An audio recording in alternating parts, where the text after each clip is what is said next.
Number. బాగుంది భయ్య, చాలా బాగుంది సినిమా అయితే. యాక్చువల్గా యాజ్ ఎక్స్పెక్టెడ్ పవన్ కళ్యాణ్ గారికి అయితే ఏదైతే ప్రామిస్ చేశారో మనకి, నేను ఈ సినిమాకి స్పెషల్ కేర్ తీసుకున్నాను. ఇది మంచి ఫ్యాన్స్ కోసము అండ్ సగటు ఆడియన్స్ కోసం నేను మంచి మూవీ ఇద్దాం అనుకున్నారు. ఆయన నిజంగా ఎఫర్ట్స్ పెట్టారు.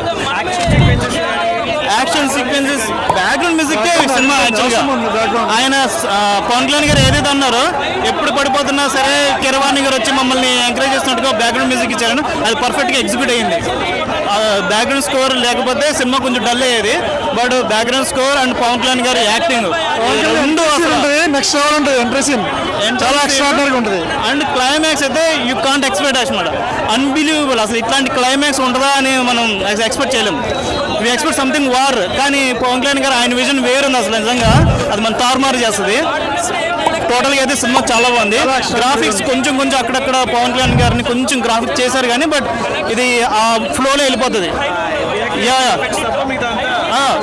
బాగానే ఉంది అంతా. అసలు ఈ సినిమాకి ఆ విధంగా చేశారంటే ఇట్స్ గ్రేట్ అనే చెప్పాలి. వచ్చే షార్ట్ ఉంటుంది ఎక్స్ట్రాడినరీ. టోర్నడోస్ వచ్చి పెద్ద సునామీ టైప్లో వస్తుంది. ఆ షార్ట్స్ అయితే ఎక్స్ట్రాడినరీగా ఉంటుంది క్లైమాక్స్.